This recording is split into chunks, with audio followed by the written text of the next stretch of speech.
Well, as an intro, our second and next conversation will be about communion, because this is obviously a huge concern now that we're doing, or maybe it's not a huge concern, I guess.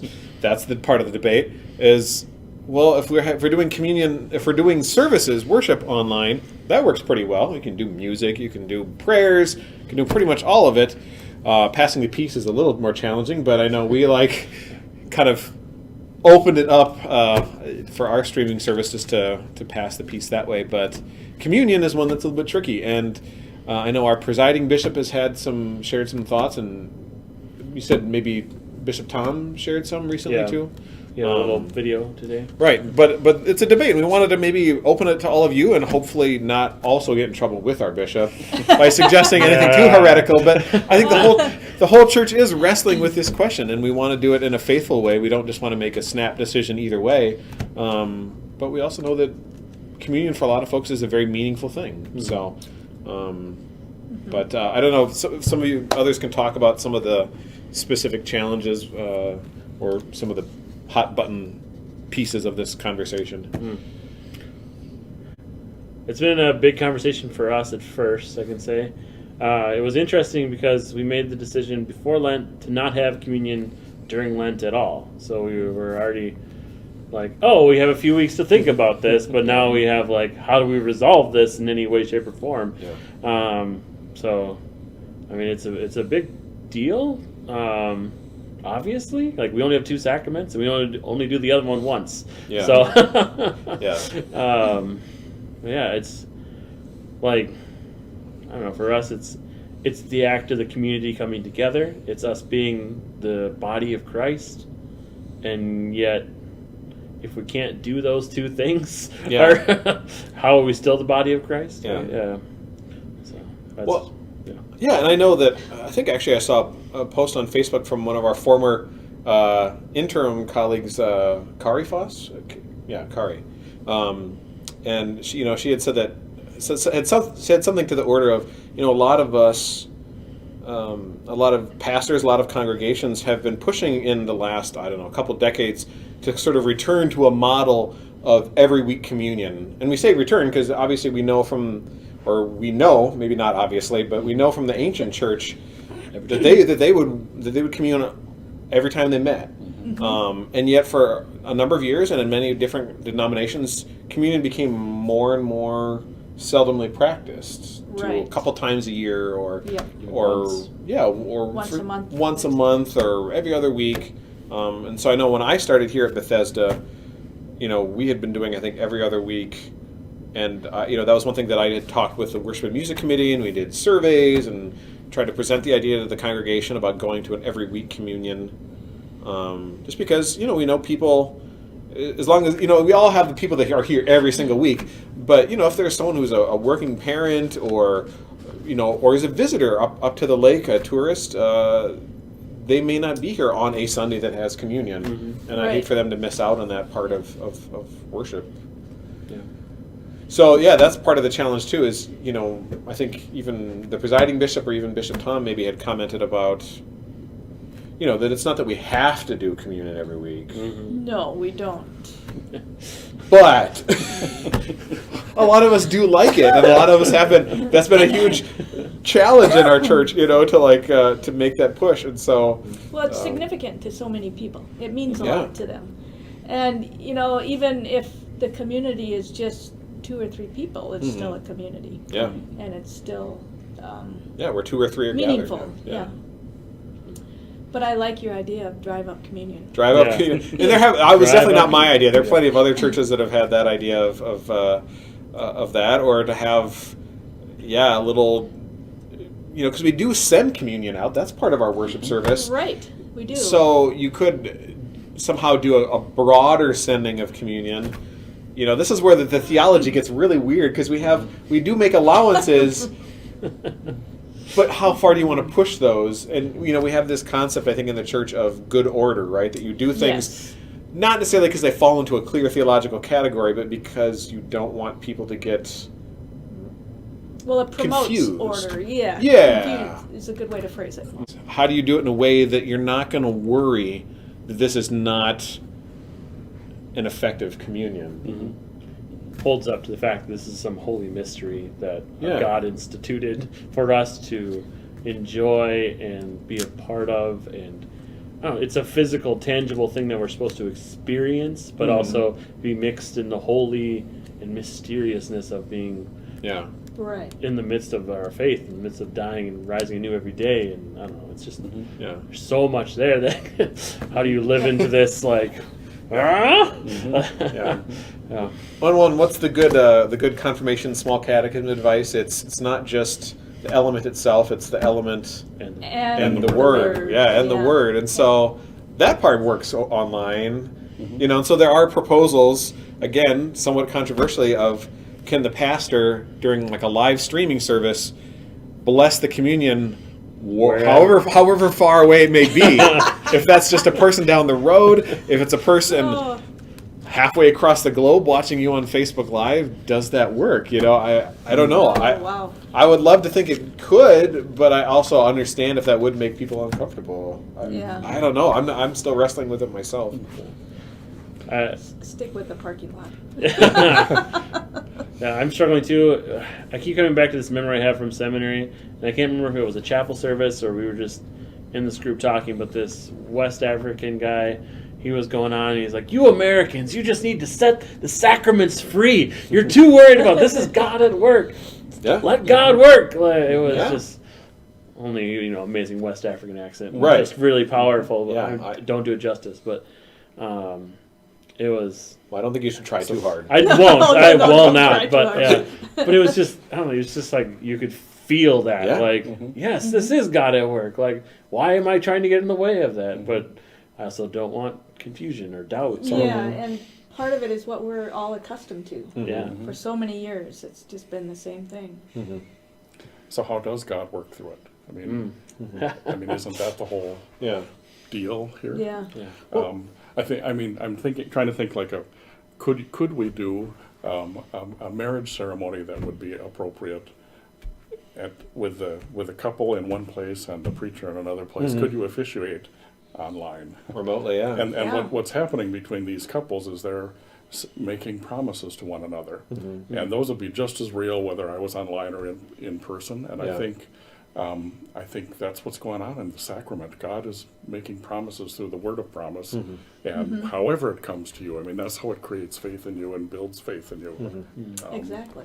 And so, if it creates faith, it's good. Yeah. Yeah. And I think, certainly, too, the Lutheran emphasis on the Word as being such an important piece of that sacrament, that does make it that does make it more portable, right? We even make allowances, it doesn't depend on, I forget, here again, forgetting my catechisms, but it doesn't depend on the perfection of the pastor, right? That No. if you could be a pretty horrible pastor, and as long as you manage to spit out the basic words, oh, thank you, yeah, thank you. He's even got the orange version from my childhood. I love that. Right, and then two, we also believe. I remember this from chaplaincy, from CPE training, right? That any baptized Christian can baptize another, right? We Yes. do also make that allowance Yes. that you don't have to be a pastor. Now, the hope is that it's mostly in times of need, and then for good order again, you would hopefully get a pastor. I mean, Yeah. we still want to keep him stay employed, but Job security. but no, but seriously, the idea that if there is this need, someone can baptize another. I don't know. Didn't they say the same thing about communion? That's what I always heard. I suppose so, but I think there again, never that's heard I think the conception of that is like deathbed sort of scenarios, Well, right? we're kind of in that. Ooh, some dark humor coming out Oh, here. We are not going to edit that out. It's staying in. yes. Yeah, I mean, this is an extraordinary circumstance. it is an extraordinary It is circumstance. extraordinary. Yeah. So yeah, I'm not sure. What where we stand, and I know we had tried before I hit the record button to find this commentary from a bishop in I think Southwest Washington, and they had said something too where they were weighing these two concerns of the concern of appropriateness with communion and the fear that, well, gosh, if communion no longer becomes a communal thing and just a me thing, I can do at home. Well, that doesn't seem great. But on the other hand, again, the extraordinary circumstances we're in and the concerns over health for people. Even with parking lot communion too, Yeah. I was even thinking if we do it give the option for people to bring their own communion. And I feel like the range is still good in the parking lot, that I can bless, hold out your bread and your wine that you brought with you, not open container. I don't want you to get arrested, but that I could bless that as well as the communion I would distribute. But I'm even still thinking through that a little bit. But that seems a little bit closer, or maybe I could gather it. I don't know. Again, these are the questions when you don't want to infect someone who's The original offering of the church was people bringing forth the meal, like the wine that they brought and the bread that they brought, so they could Right. bless it. It was kind of interesting to think about. Like, could you gather that and then send it back? Right. But, Yeah. My teacher, I don't know if you guys ever had Gerhard Ferde. He would always Certainly heard about him. Yeah, read a few books. Oh, yeah. Yeah. good and bad probably, but what he would always say is, faith comes by hearing, and therefore God, the good news, it goes as far as earshot. And so as far as you can hear, if you can hear it and it creates faith, Pretty it's good. And electronic is hearing too. I Yeah. mean, Yeah. I don't see any difference there. How many of us use microphones? Yeah. Yeah, exactly. I mean, if faith comes by hearing, Yeah. listen. So the confusion people would have then, is this the real stuff? Yeah. Is God really Yeah. talking to me through this stuff? Is that the problem that we're trying to wrestle with? So if I have this stuff in my kitchen and the preacher's on TV Right. talking about it, can I count on this promise from God being true in this bread and wine that I taste? Is that what we're wondering about? Well, A little bit of everything, I think. yeah. And I think Jordan too was saying earlier that he would have less problem with a live stream, because again, that's sort of in the moment. I think maybe the concern is, of course, even with our live streams, they're usually recorded, and so does it work if it's like you watch that thing a month later? Is the blessing still good? Like, does that carry throughout all the time? This Does is it all go these stale? metaphysical Yeah. questions that I are mean, making your this is pastors' kind heads of explode. a low-tech recording right here. I mean, Yeah. I mean, of yeah. course, of Right. course it does. I mean, the word Yeah. of promise is still there. Yeah. Okay, you know my opinion now. Now the bishop Now got the the bishop. I'm getting closer to retirement. See, he's safe. He's like a tenured But I professor. won't listen to the bishop forever. I will do whatever the bishop says. Oh, yes. Yeah. So I'm it's really, corrupting these other preachers in my well, it's also like if you can, like how you treat communion with respect within the church. I know it's a big deal for us in our altar guild. Like, I don't know. I guess the holiness of that moment, and then like you now are holding the body and blood of Christ. Like, so if you do that at home, if you can take that respect and that honoring and that, like you've just entered into a holy moment, and like we go through great. I don't know. Maybe you guys. I don't know what your practices are, but we go through great lengths to make sure that we are honoring that wine. Make sure it's poured out onto the ground, which is one of the recommended ways, or into a special sink that does not go into the sewer system, or in making sure that we eat the bread, or that other people eat the bread, or that birds eat the bread. You know, Right. it's these special things that we make sure that we are honoring still. Yeah. This is the body of God, and this is the blood of Christ. Like it's and I in some ways I'm saying like, oh yeah, you could definitely do that at home, but if You don't know if that you the don't person, know, Yeah. if you're Yeah. just Yeah. like, I'm just really like, I don't want you to dishonor God. I guess like, Yeah. I mean, in like this is supposed to be a faith building thing. Like if you're not willing to go into it with like saying like, I'm about to do something that's pretty special, like, and it can be faith building. Yeah. And I guess I'm very much agreeing with you on that. Yeah. Like, but it's also like, I don't want like disrespect either. Yeah. Right. Which is where we're all finding this balance Right. of what the heck is going Yeah. on. And you never Yeah. know how people are going to treat what's Yeah. left over, so Yeah. to speak.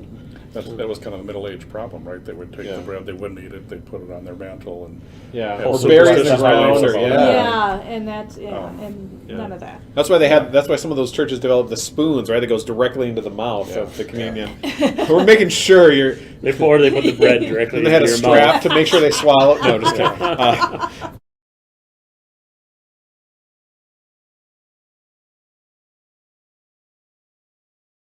That sacredness too.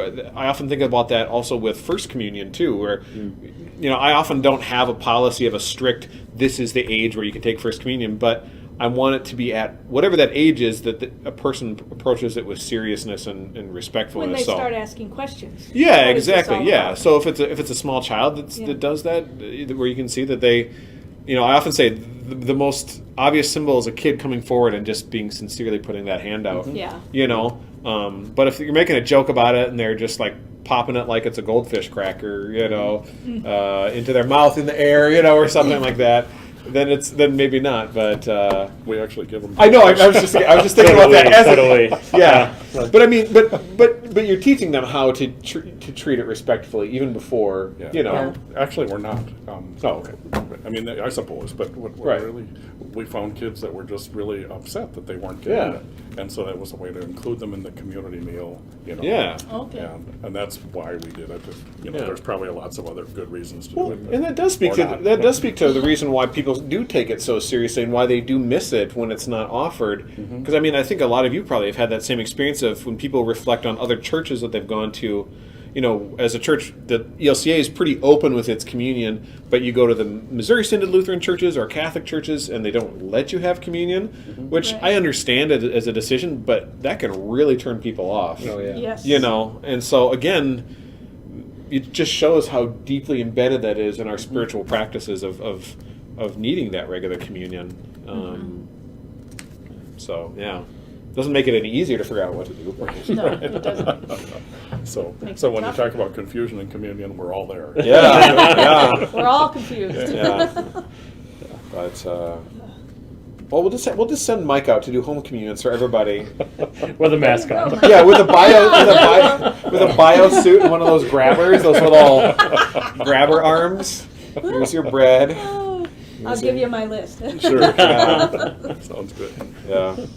Oh, So, well, hopefully we haven't caused any of you to write angry letters to the bishop, but just something again we're wrestling with as a church, and this is something we do. Not even when there's pandemics and emergencies, Right. just the change, the way that society changes and technology changes, and this is a particular kind of a change that has come upon us all of a sudden. But this is the sort of thing that we often discuss when we meet for lunch on a regular basis. I mean, as well as complain about all of our. Oh, I mean, never mind. No. now you're gonna get us in trouble. Now we're gonna get in trouble. Edit it out. When we praise all the wonderful things that we've just experienced on a daily basis from our churches, and I do mean that seriously. But yeah, faith is sometimes very easy, and other times it's very complicated to figure out how to live it out in a new way or with changing circumstances. So, thanks for taking a look inside our minds right now. Yeah, as scary as that is. Yeah. All right.